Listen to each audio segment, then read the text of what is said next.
dedica a sí mismo. Si tan solo eso hiciéramos, mostrarle la misma consideración, el mismo interés que nos manifestamos a nosotros mismos, tendríamos a la mujer contenta. Pero a la mujer dice, termina el versículo 33 diciendo, y la mujer respete a su marido. ¿Por qué Dios le pide a las mujeres que respeten a su esposo?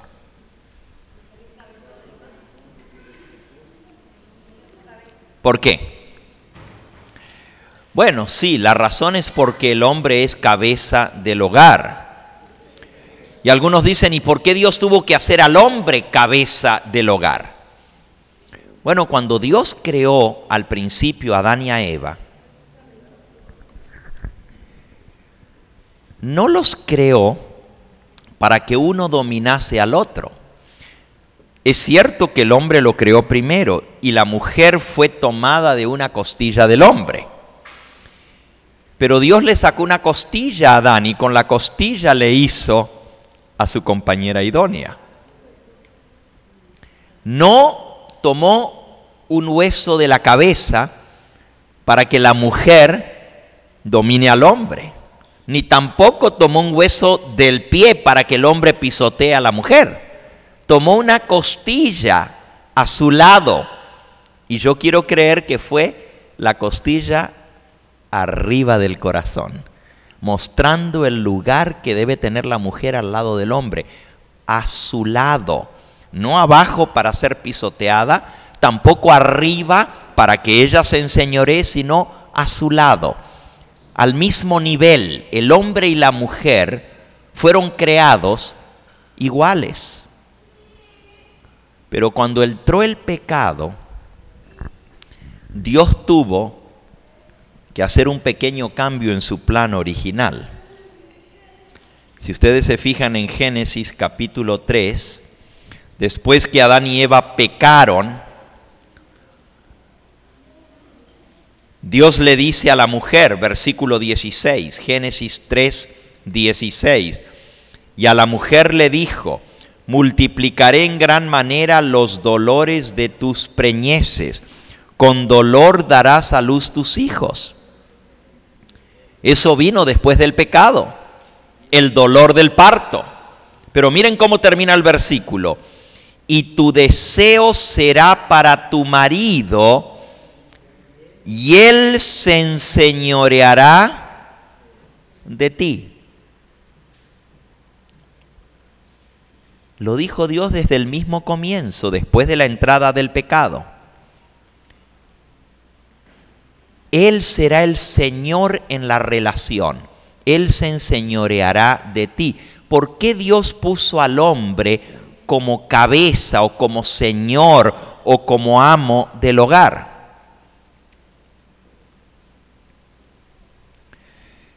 Bueno, si hay pecado y si nosotros somos rebeldes y tenemos la inclinación a la ira, a la contienda, a las disensiones, porque ya aprendimos esta semana que todos venimos con esa inclinación hacia lo malo. Si uno de los dos no se somete, no podría haber paz en el hogar. Habría continua pelea. Por eso Dios tuvo que poner una cabeza en el hogar. Si no, hubiera sido guerra campal todo el tiempo. Y uno de los dos tenía que sujetar su deseo al otro. Aquí está muy claro en la Biblia. Por eso leímos en Efesios capítulo 5 que el hombre es cabeza de la mujer. Pero no para manipularla, no para pisotearla. Al contrario, volvamos a Efesios capítulo 5. A Efesios 5. Ya leímos que Dios le dice al hombre que ame a su mujer. Pero miren qué más le dice. Versículo 28. Así también los maridos deben amar a sus mujeres como a sus mismos cuerpos. El que ama a su mujer a sí mismo se ama, porque nadie aborreció jamás su propia carne, sino que la sustenta y la cuida, como también Cristo a la iglesia. ¿Qué es lo que el hombre tiene que hacer con la esposa? Debe amarla, debe cuidarla, protegerla y debe sustentarla. Esa es responsabilidad del hombre. Sustentar el hogar, cuidar a su esposa, protegerla. Ese es el trabajo del hombre. Amarla, cuidarla, protegerla y sustentarla. Y la mujer dice: respete a su marido. ¿Saben? Si hay una cosa que hiere al hombre, es que se le falta el respeto. Yo no digo que la mujer no se sienta mal cuando se le falta el respeto. Claro que sí, también se siente mal.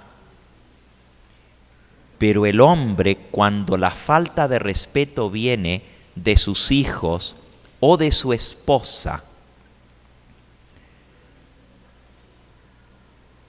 hay algo que sucede en la naturaleza del hombre,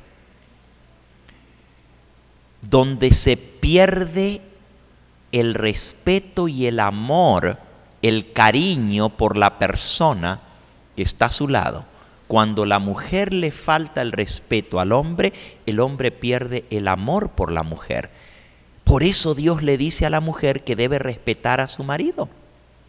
Si tú quieres que tu marido te ame, pues tú tienes que respetarlo, darle el lugar que a él le corresponde en el hogar.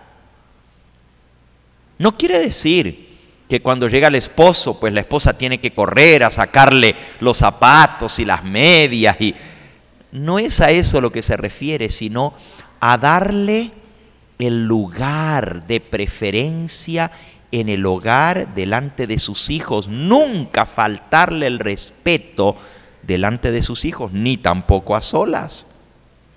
Si la mujer tan solo aprendiera ese secreto de no faltarle el respeto a su esposo, cuán feliz sería la relación, porque el esposo la amaría. Todos los problemas comienzan cuando se faltan el respeto en el hogar. Pero aún eso se puede arreglar si hay humildad, si hay deseo de pedir perdón. Pero el problema es cuando la pareja es orgullosa y ninguno de los dos quiere dar el brazo a torcer. Porque seamos realistas, la mujer puede faltar el respeto al hombre, pero el hombre también le falta el respeto a la mujer. Y comienza un tira y afloje. Y si ninguno de los dos adelanta y pide perdón, se humilla y reconoce que hizo mal, si tú esperas, no, pero es que ella tuvo la culpa, que ella me pida perdón. Y ella dice, no, pero él me ofendió a mí primero.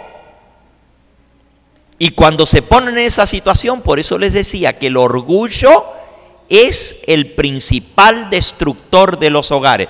Miren cómo dice el apóstol, hablándole a los matrimonios, ahí en Efesios, donde acabamos de leer todos estos consejos sobre el hogar. Dice en el versículo 31 del capítulo 4, Efesios 4, 31 y 32. Quítense de vosotros toda amargura, enojo, ira, gritería, malas palabras y toda malicia. ¿Notaron? Aquí es una orden que da el Señor, que en el hogar no debe haber gritos, no debe haber enojo, no debe haber ira, no debe haber malas palabras, maledicencia, no debe haber amarguras. Versículo 32. Antes, sed bondadosos el uno con el otro, misericordiosos, perdonándoos unos a otros, como también os perdonó a vosotros Dios en Cristo. Dios dice que nosotros tenemos que aprender ¿a qué? A perdonar, perdonarnos el uno al otro, como Dios nos perdona a nosotros. Es más, esto es tan importante, es tan grave este punto, tan álgido, que el que no obedece esto que Dios dice, pierde el derecho al perdón de Dios. Miren cómo es de serio. Vamos a leerlo. San Mateo, en el capítulo 5. San Mateo, en el capítulo 5. Dice el Señor Jesús, en esa famosa oración, San Mateo capítulo 6, en esa famosa oración, la oración modelo, el Padre Nuestro. Y ustedes conocen el Padre Nuestro. Algunos lo aprendieron a rezar desde niños. Ojalá que no lo repitan como loritos, como pericos, sino que piensen en la importancia de esta oración que nos enseña cómo debemos dirigirnos a nuestro Padre Celestial. Voy a leer la oración, pero me voy a detener en la última parte. Es más, no necesito leerla, ni ustedes tampoco, porque se la saben de memoria. ¿Qué les parece si la decimos juntos? A ver, vamos a tratar a ver cómo sale. Padre nuestro que estás en los cielos, santificado sea tu nombre. Venga tu reino. Hágase tu voluntad, así como en el cielo, también en la tierra. Danos hoy nuestro pan cotidiano.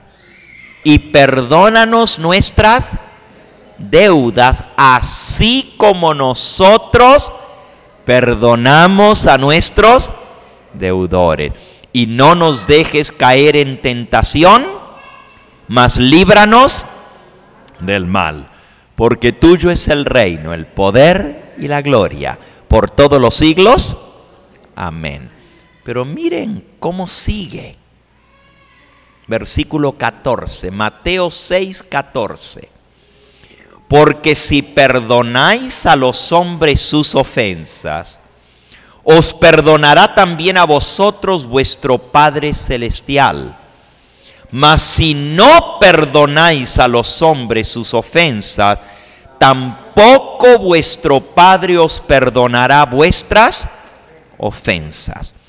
La persona que no aprende a perdonar y no aprende a pedir perdón, pierde el derecho al perdón de Dios. Dice aquí que Dios no perdona al que no sabe perdonar. Dios no puede perdonar al que no pide perdón y al que no acepta el perdón. Cuando nuestro corazón es duro y orgulloso, por más que nos digan perdón, no me vengas con esa ahora. Todo el tiempo estás pidiendo perdón. Qué fácil es contestar de esa manera, ¿verdad? Eso es corazón duro. Por eso dijo Jesús, Moisés permitió el divorcio por la dureza de vuestro corazón. Si hay algo que destruye las relaciones en el hogar, es el orgullo.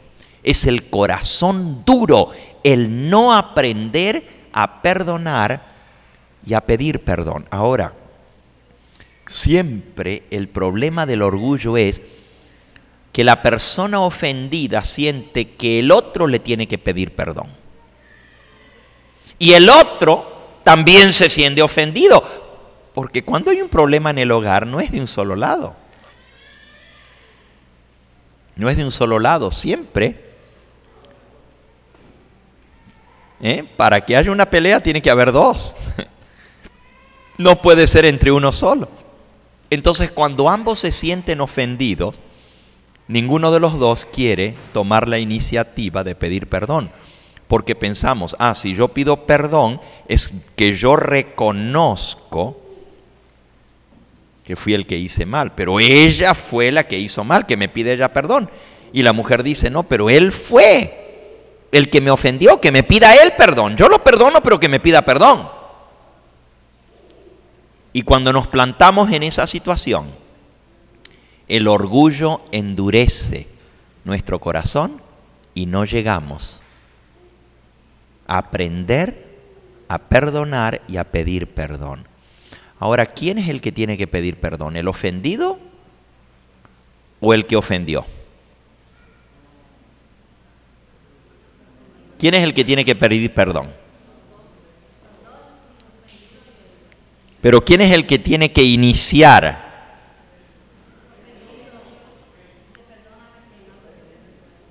El que ofendió es el que debiera primero pedir perdón, ¿sí o no? ¿No es lo que dice Dios? Porque Dios sabía que si Él decía eso, nadie lo iba a hacer. Por eso Dios dio la orden al revés. Vamos a leerlo. San Mateo capítulo 5.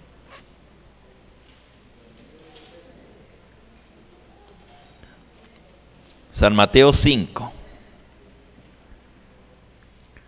Dice, comenzando en el versículo 21 en adelante, oísteis que fue dicho a los antiguos, no matarás, y cualquiera que matare será culpable de juicio. Pero yo os digo que cualquiera que se enoje contra su hermano será culpable de juicio. Y cualquiera que diga necio a su hermano será culpable ante el concilio. Y cualquiera que le diga fatuo quiere decir tonto, estúpido, quedará expuesto al infierno de fuego. Ahora, esto se aplica para el matrimonio y se aplica para cualquier otra relación con nuestro prójimo. Quizás tú dices, bueno, el pastor esta noche está hablando puro del matrimonio y yo no soy casado. Eso no se aplica a mí. Bueno, un día te vas a casar. Mejor que aprendas de antemano para no meter la pata, para no arruinarla. Y si no, lo que estamos viendo hoy se aplica a cualquier relación interpersonal. Relación entre un padre y un hijo, relación entre un hermano y una hermana, o entre dos hermanos, relación entre amigos, entre vecinos. Cualquier relación que nosotros tengamos, lo que estamos hablando, se aplica.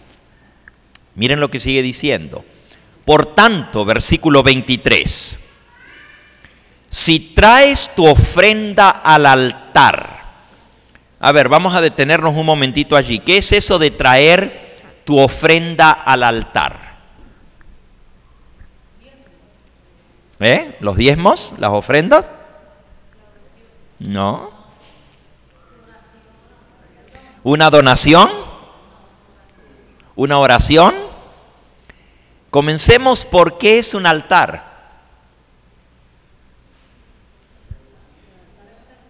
¿Qué es un altar? Un altar es un lugar donde se ofrece un sacrificio. Nosotros le llamamos altar. Eso dice María, que donde yo estoy es un altar. Y cuando nos vamos a casar decimos, voy a llevar a mi novia al altar. Porque le llamamos altar a la plataforma en la iglesia. Les voy a decir algo. En la iglesia católica hay altares. Pero en las iglesias no católicas, cristianas, ya sean bautistas, metodistas, pentecostales, adventistas, no hay altares.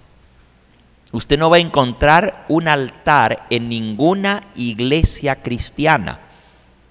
Y esa es una gran diferencia entre la iglesia católica y las demás iglesias. Y usted dice, ¿Pero cómo? ¿No tienen altares? No. Usted va a ver que en las iglesias cristianas hay púlpitos. Esto no es una iglesia, es un salón que estamos utilizando. Pero en cualquier iglesia, usted va a ver que normalmente hay una mesa, que es la mesa que se usa para... A ver, ¿quién me puede decir? La mesa normalmente tiene escritas sobre la mesa estas palabras: haced esto en memoria de mí. Es la mesa que se usa para la Santa Cena, para la Cena del Señor. Y luego hay un púlpito, ¿un altar? No, un púlpito. En el púlpito se pone la palabra de Dios y en el púlpito se predica la palabra de Dios. ¿Qué tiene de diferencia un púlpito con un altar? En primer lugar, el púlpito puede ser de cualquier material, pero normalmente es de madera, mientras que los altares son solo de piedra. Cualquier iglesia católica tiene que tener un altar de piedra, tiene que ser de mármol, tiene que ser de granito, tiene que ser de cualquier material, pero que sea de piedra. Porque esa es la instrucción en el Antiguo Testamento sobre los altares. No podían ser de ninguna otra cosa sino de piedra. Ahora, el altar se puede parecer a una mesa, pero es de piedra. Los altares se utilizaban para sacrificar animales en el Antiguo Testamento.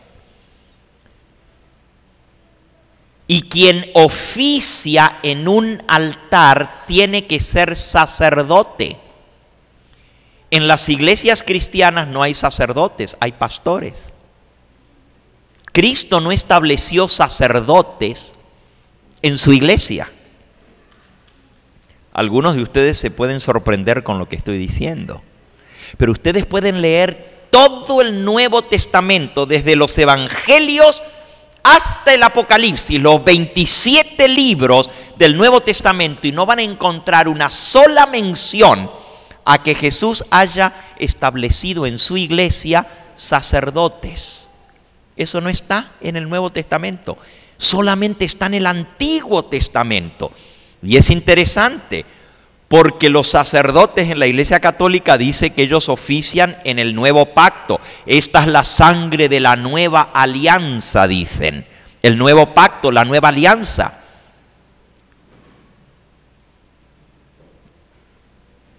Pero todavía ofrecen sacrificios sobre el altar y son sacerdotes. Escuchen esto.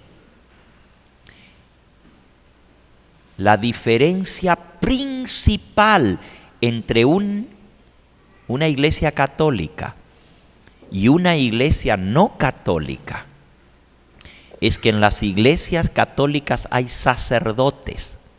Hay sacerdotes, obispos, arzobispos, cardenales y papa. En las iglesias cristianas hay maestros, evangelistas, pastores y misioneros, apóstoles.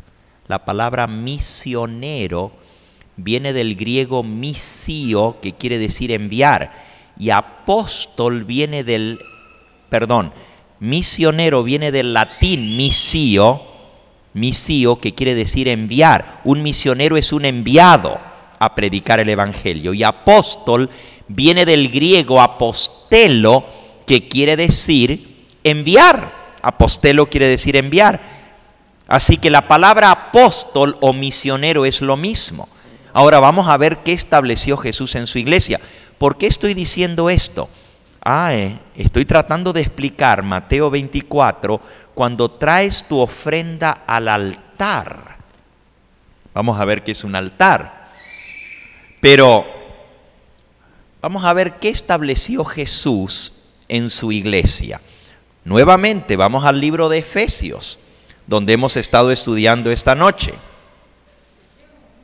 Efesios, y vamos a leer en el capítulo 4. Dice en el versículo 5: un Señor, una fe, un bautismo Noten, una sola fe, un solo bautismo, un Dios y Padre de todos, el cual es sobre todos y por todos y en todos. Versículo 7. Pero a cada uno de nosotros nos fue dado la gracia conforme a la medida del don de Cristo, por lo cual dice, subiendo a lo alto, llevó cautiva la cautividad y dio dones a los hombres. Cuando Cristo ascendió al cielo, dejó dones en su iglesia. Sigan leyendo. Y esto de que subió, ¿qué es? Sino que también había descendido primero a las partes